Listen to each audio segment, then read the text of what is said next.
Welcome to Catalysts in Conversation, presented by the National Association of School Psychologists. I'm NAS President Peter Faustino. As NAS President, I have the incredible opportunity to meet and engage with thought leaders, innovators, and advocates who are making a difference every day on the issues facing our communities. These conversations have been so inspiring to me that I wanted to ensure every NAS member got a chance to listen and be a part of them. And one thing I've taken away from each of these interactions has been the powerful role that school psychologists can play in addressing the challenges that children face in their lives. My hope with this podcast is to empower NAS members and all school psychologists with the knowledge and motivation to be a part of these efforts. Nicole Owings-Fonner is the director of the American Academy of Pediatrics National Center on Social Media and Youth Mental Health, where she leads the center's strategic direction, operational management, partnership development, and programmatic planning. With nearly 2 decades of experience in psychology, research, and dissemination, she focuses on health communications and evidence-based practices around technology to improve mental health. Previously, Nicole was the Director of Operations and Innovation at the American Psychological Association and author of Let's Get Technical, a quarterly column reviewing the latest apps and tools for practitioners. She holds a Bachelor's of Science in Psychology from Carnegie Mellon University and a Master of Arts in Psychology from George Mason University. In her free time, she enjoys traveling with her husband and teenage sons. Nicole, thank you so much for being here. And hearing that, you are living with youth and social media in your home, aren't you? Yes, thank you, Peter. I'm so excited to be here. And yeah, I have 2 teenage boys, and this is, as you can imagine, a big topic of conversation and a big way that we communicate as a family, honestly. Absolutely. I'm so grateful for this conversation today, and it's so important for school psychologists.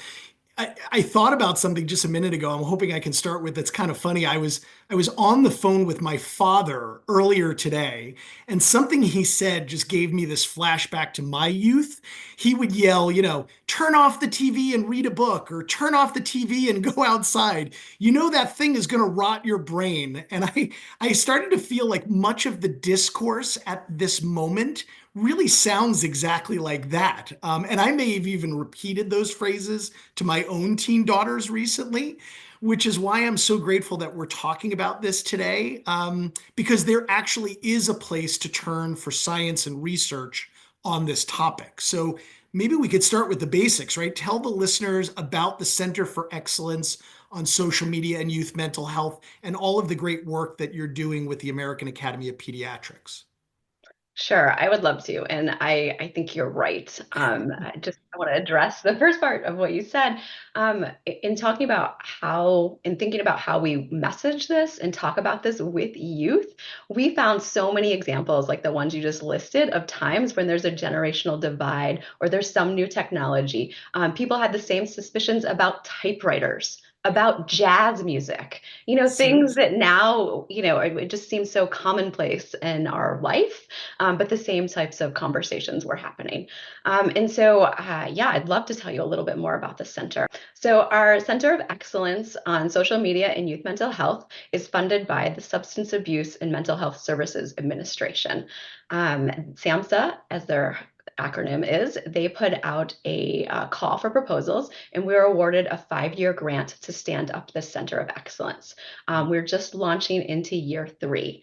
Um, and we have some big goals here at the center. And first is to really be supporting young people as they navigate social media, but also to support those who work with teens and adolescents. And so that could be pediatricians and clinicians, that could be those in school settings, that could be their families, policymakers, really a wide variety of audiences. And as we're doing all of these things, we want to make sure that we are synthesizing and sharing the evidence base. So we want to make sure in our messaging and our tools and resources that we're really sharing what we know about the science and what we know about the impact of social media on youth mental health. And so, how do we do this? Well, we really think about a framework that's strengths based and solutions focused. And so, at the heart of our messaging is really looking at the individual child, the family, the circumstances, and focusing on what could be solutions for them. What is the family already doing? What are their needs? And how can we meet them where they're at? We want to stay away from a lot of the fear based discord. Mainly because that doesn't necessarily work for families or teens, and it doesn't make anyone feel good. And so we're really making sure that at the heart of our messaging are solutions that folks can take action on. Um, and if you go to our website, you can find a wide variety of resources. And our website is real easy. It's aap.org/social media. And there you'll find a wide variety of trainings, tip sheets, videos for lots of different audiences. I also want to make sure that I highlight our question and answer portal. And so, folks, if you have questions on this topic, whether you're a clinician or a student, anyone can come and ask a question, and we're going to give you a evidence-based, practical solution for whatever it is that you've asked. I love it. I feel like you've thought about all the things that we're struggling with and that we're looking for is sounds like it's already on the website and from the center. And you alluded to this just a second ago, but as school psychologists, our profession craves evidence-based resources and data to inform our work in schools. But it's hard with all the misinformation, disinformation. Maybe it's honestly just even like information overload about what the impact of social media on youth is. Can you walk us through some of the research and maybe how it should inform our practices in schools? And at some point, I'm going to ask, is there anything that like particularly surprised you about the research? But Yeah, that's a really great question. So much of the research in this space focuses on screen time. And, mm, and I mean that not as just the activity, but the actual amount of time. And mm, so that's what research is focusing on. And they're not looking at much about what youth are doing on screens or what adults are doing or what anyone is doing on screens. It's really focused on the amount of time. Um, Another issue is that a lot of the research is correlational, not causational. And so we don't always know what direction things happen in. Are there maybe some mental health symptoms that are arising after social media, or are those children who are more vulnerable tending to use more time on social media? And so we don't know what direction it is. I will say that there are newer research that's in progress, and we're very hopeful that there will be more nuanced research coming out about what is happening, what is the quality of the interaction versus the quantity. But just as sort of an example, we're finding that how you're using it and what you're doing, such as like passive interaction. So if you're just mm, scrolling through social media passively, you're more likely to have negative impacts than if you're actively engaged. So people who are posting and commenting and connecting with people, they're actually finding the health impacts are more positive in that kind of engagement. And so, with those caveats, there is some research that I would like to talk a little bit about. And really, we try to think about it by age group. So, for young children, we know that there are small but significant associations between the amount of time young children spend on digital media and things like language delays, sleep problems, sedentary behavior. And so, we are finding those impacts. Um, the one problem with that, again, comes back to the correlation and the causation is that a lot of that media use correlates with lower socioeconomic status, higher family stress, less access to developmental opportunities. And so it's mm, really hard to piece apart right. what is the actual cause of maybe some of these things. And so I think when we think about that, we just make sure that media isn't crowding out those other developmentally important steps of early childhood. Mm, Making sure that language development, they're being read to, they're having opportunities to have conversations, right? And so thinking about that balance, but acknowledging that there are some small associations with the amount of screen time. yeah. In thinking about adolescence, however, We really want to recognize that not every teen has the same sort of access or trajectory or social supports. But again, we do find that about one-third of teens have potential mental health consequences related and associated to social media, or maybe increased risk. But these tend to be the same vulnerable youth who already have existing mental health issues, a less supportive home environment, maybe less connection to parents, or more parental social media use. And so, again, it's really hard to tease apart from these correlational studies which is causing which impact. Yeah. It's such an important distinction you're pointing out. I agree. Much of the conversations are around time when really what you're saying is we've got to talk a little bit deeper about the content, like what children are accessing. I hope this is an accurate fact. Please tell me if it's not, that the platform that actually logs the most time and the most youth is actually like YouTube, which we don't talk about banning versus the things we do like Snapchat or TikTok. I mean, it's sort of like we're looking in one area when really we need to be looking at sort of like all of it, or having different conversations about what's happening. Right. I think that's definitely right. And some of that talks about how you're using it, what you're doing, what are the things that it's crowding out. Yeah. YouTube especially is very popular among younger children, and is used in lots of families. And so I think that at the center, we are taking that more broad approach of looking Yeah. at all of those platforms and not just your traditional, probably sort of adolescent mediums that you're thinking of. Yeah. And I do want to make sure that I highlight there are two really great reports out there on this topic that I Great. would strongly recommend for folks who want to dig in to the research from a balanced approach. The National Academies of Science did a publication recently on social media and adolescent health.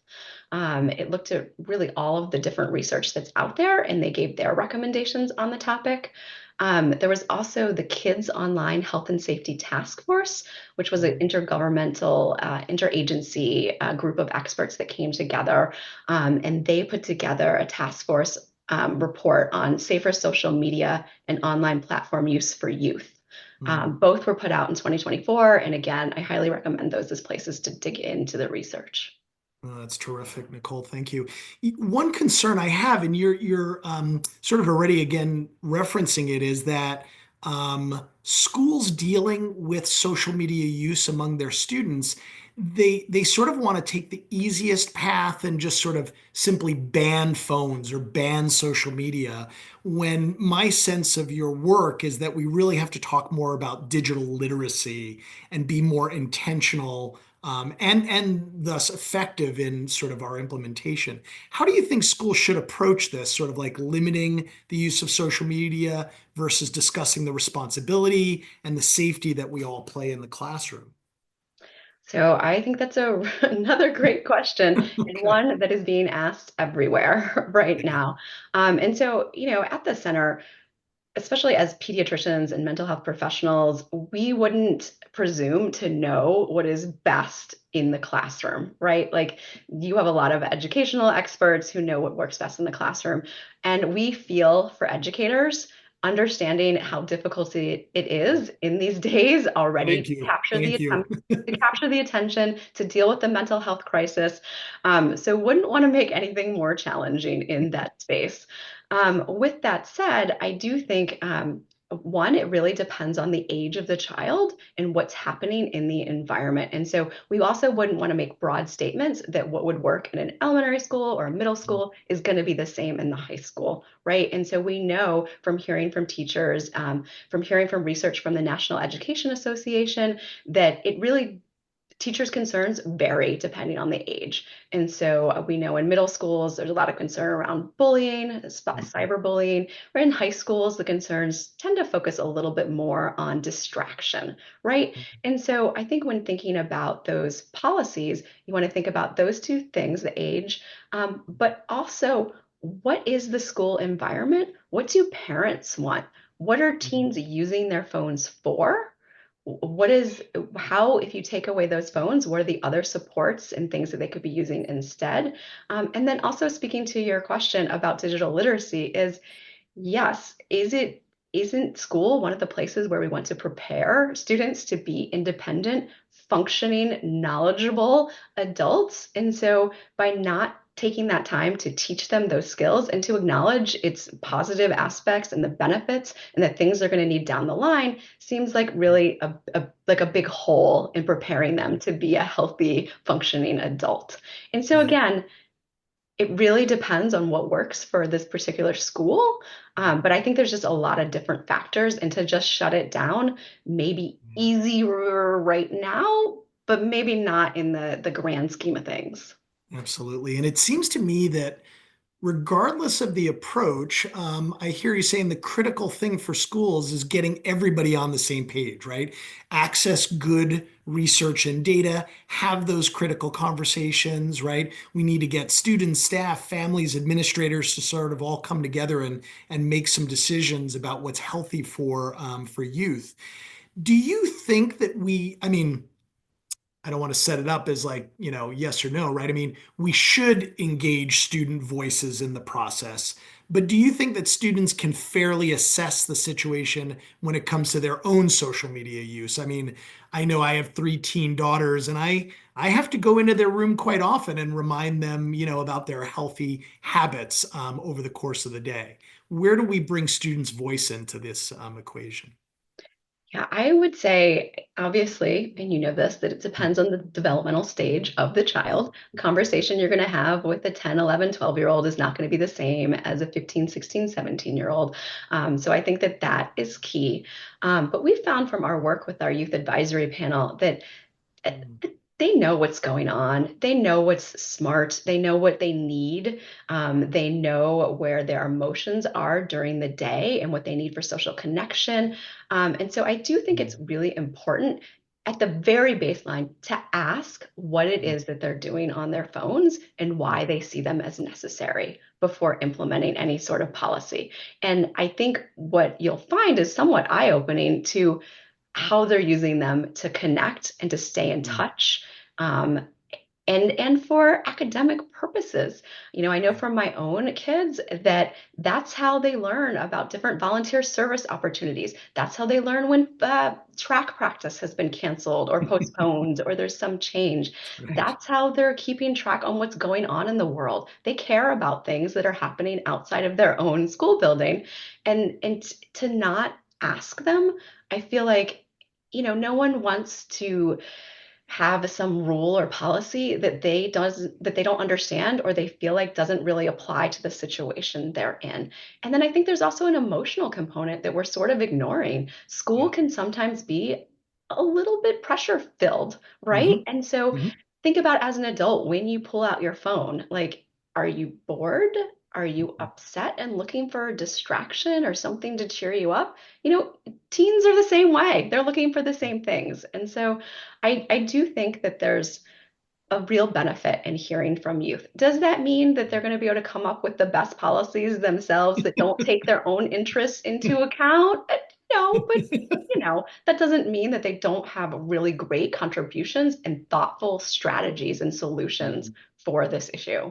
Yeah, Nicole, I love that. I mean, as a practitioner myself, I feel like if you ask the right questions of students, right? I heard you say, like, what are you doing on your phone and why, right? That is the magic question that sort of like leads us all to some solutions, to figuring out, what we need to do next to sort of manage all this. That's Right. great. And I think another key audience that I mentioned just briefly before is the parents. Mm. And so not only is our parents wanting to communicate with their children sometimes during the school day, but the parents are really the ones who at home are going to communicate why it's important to follow specific policies, why Yeah. it's important to do what you're being asked and that sort of thing. And so if parents don't support these policies or Yeah. don't understand them, it's going to be really challenging to implement. Yeah. And so I think that's another reason to be involving all of the stakeholders. Yeah. Nicole, can you tell me a little bit more about the Youth Advisory Panel? I didn't realize that you are accessing student voices yourself. And on the last podcast, we had someone from the Born This Way Foundation who was really talking about her research with youth empowerment and sort of tapping into peers to, manage a lot of these things. Can you share more about what you guys are doing with the Youth Advisory Panel? Yeah, for sure. So we have a youth advisory panel that's made up of, well, now it's actually about 25. It was 20. We're in our second year of the cohort. And they are aged 14 to 19, very diverse backgrounds from all over the country. And their role is really to help advise the center when it comes to not just creating tools and products and resources, but really to think about what are the audiences that we're engaging and how we're engaging them. So, how, from a youth perspective, do you want us to talk to your parents about this? What tools do they need to talk to you? What do your teachers and coaches need to know so that they can help support you with this? And then, what's also been really awesome is getting to know and learn about each of them individually and what they're interested in and why they want to talk about this topic and why they see it as important to be able to speak to their peers about it and to speak to policymakers. They're so engaging, and I Yeah. think it really lends really an energizing aspect to the project, right? Sometimes when you're Yeah. doing something day to day, you kind of get lost in like, what is the real reason behind this? And so they bring that back to the conversation. Like they are real people. They're real Yeah. youth who are in this Yeah. situation who are trying to figure out how to navigate this world in a Yeah. way that's supportive of their mental health. Yeah. And so we also offer them different opportunities to speak on panels or to give presentations. And then we have had other outside groups want to get input from youth if they don't have their Mm. own panels. And so have reached out to see if our panel could give some advice or to talk about this issue, That share is what they think awesome. is important. Yeah, no, that's awesome. I mean, I think you're speaking directly to the school psychologists that know everything you just said is inherent in the work that we do as school psychologists. And that's just some great opportunities for youth. I mean, this is who we're trying to solve this or answer these questions about. So it's great Yeah. that you have that And direct contact. Peter, I just want to share Yeah. one Please, example. please. So I don't lead our youth work. I have Mm. a nice staff who's dedicated and who gets to do some of that, but I do try and join their monthly meetings as much as possible. We asked them a question about just an icebreaker about who your role models are, who is your favorite mentor or someone that you look up to. And as staff, we were putting ours in the chat, and ours were all people like Michelle Obama and public leaders like that. And the teens, theirs were their mom, their neighbor, their sister who just did this awesome, amazing thing.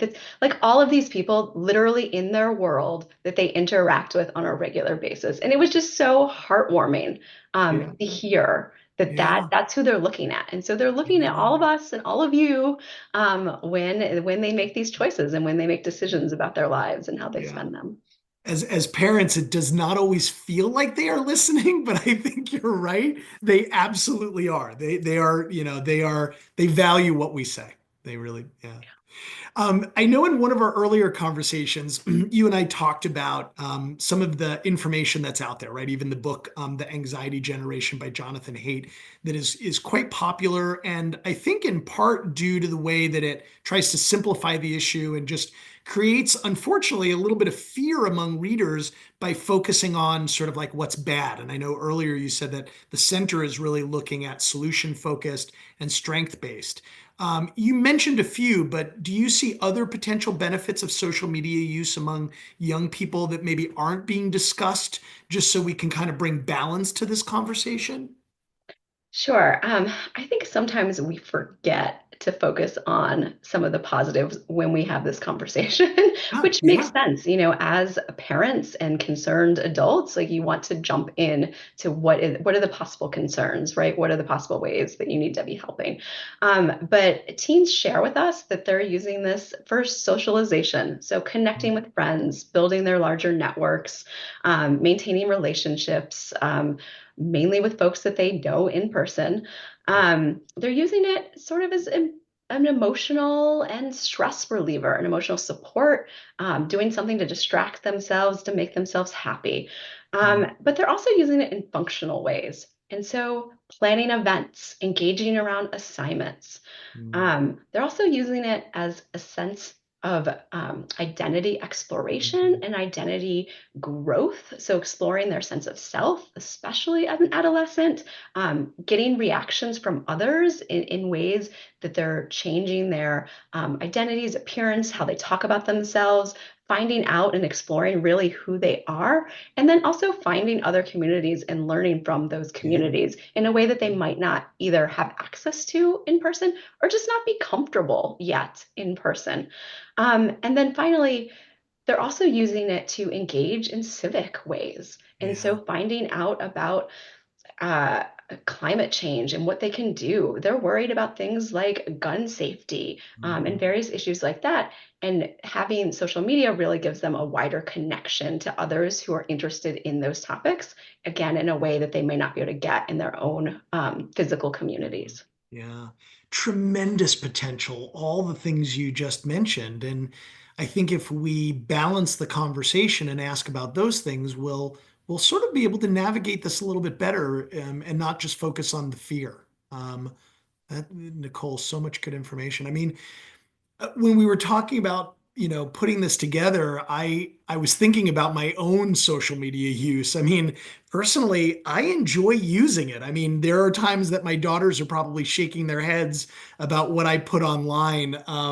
The other day, one of my daughters was reading a book titled like 48 Clues into the Disappearance of Your Sister, and I thought it was so funny. I took a photo of the book and I put it out there, and they were sort of engaging with it and then shaking their heads. Why did you put that out there? Right.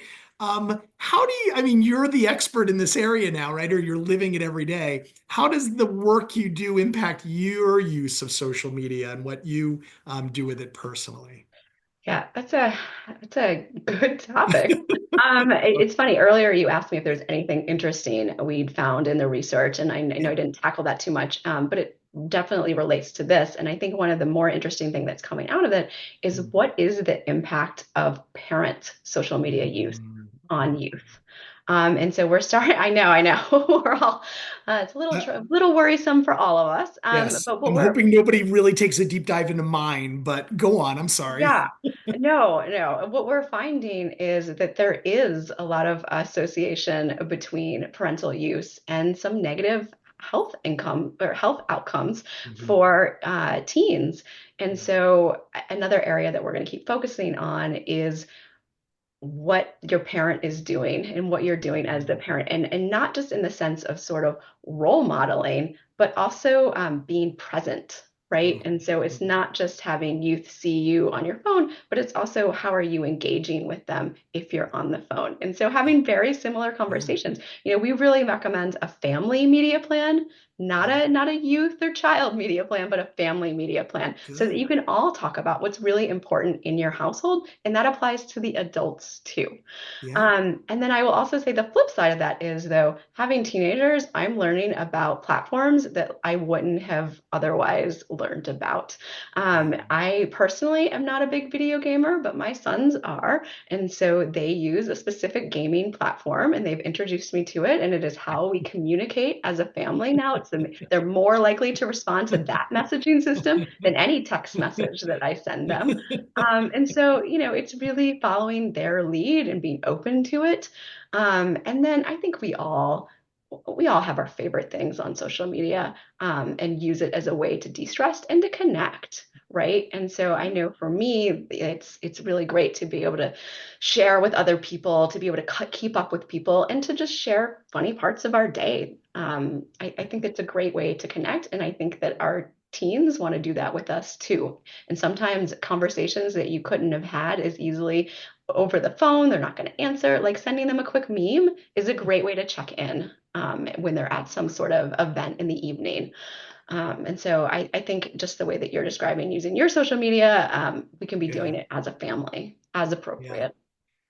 No, that is amazing advice because we know developing healthy habits can be hard, but when you've got that support network, when you're doing it as a family, I think you increase the chances of it actually happening. And certainly those questions that we spoke about just a minute ago, right? Like, what are you doing on your social media and why? Would be great questions to ask ourselves as adults, as teachers, as school psychologists, as parents. So, um, really excellent advice. Do you discuss a lot of what you've learned directly when you're out to dinner with family and friends? I would imagine this is a hot topic, even when you're not at work.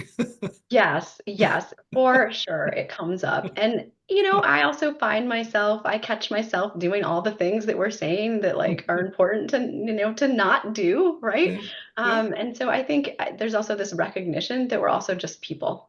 Parents yeah, are people, teachers are yeah. people, school psychologists are people, A right? little bit of We're all grace. learning, we're all learning together. But one thing I have found that helps when I feel like I need to use my phone in a way that, or a time that we've said as a family we're not going to, is narrating what I'm doing. And Mm, so sharing more, even though as the adult, maybe I don't have to, but leading by example. And so if I have my phone out, I will tell my children, I'm waiting for this important call. Your grandmother mm. is going to call. She's been to the doctor. I'm waiting to hear that. Oh, Or, this is the reason that I need to be on the phone, yeah. and making sure that those are not like everyday kind of things, but making sure Right. that we lead by example. The same kind of thing with when you're in the car, right? Saying out loud, I'm going to put my phone away over here where I can't reach it because I need to focus on driving right now. And, we did a lot of that when we had kids that were much smaller, where you Mhm, narrated your day mhm. and just starting to do more of that as they're older so that it's very clear that the rules go both ways. It's very clear that we're not asking them to do things that we're not willing to do. I think that's one of the biggest things that I've found that I didn't think that I would be doing with teenagers, but really helps. What a terrific takeaway for listeners, right? I mean, the idea that you help narrate, use a little bit of that talk to say, I'm not just scrolling because I'm bored. It's I'm waiting for an important message, or it's dinner time, and you acknowledge that you're going to put your phone away and model that kind of behavior. I haven't heard that before, but thank you, Nicole. I'm going to start doing a lot more of that. Um, I could talk to you literally like all day about this topic, and so I appreciate the time you've given us.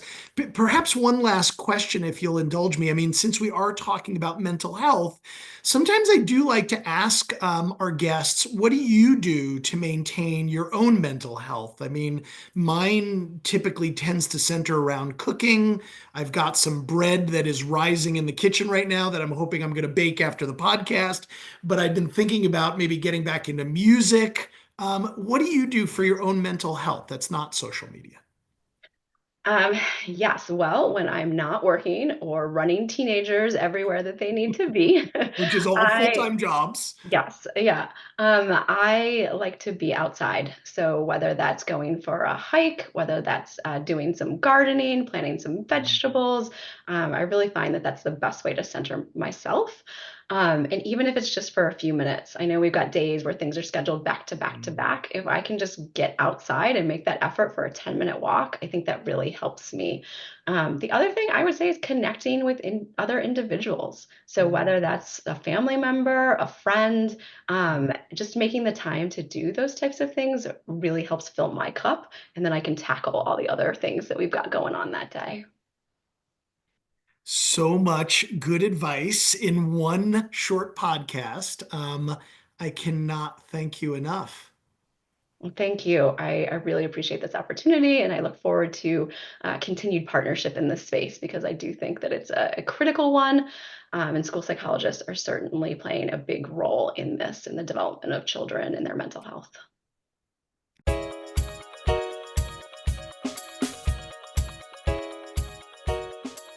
Thank you again to Nicole for this incredible conversation about the challenges and opportunities surrounding social media, technology, and youth mental health.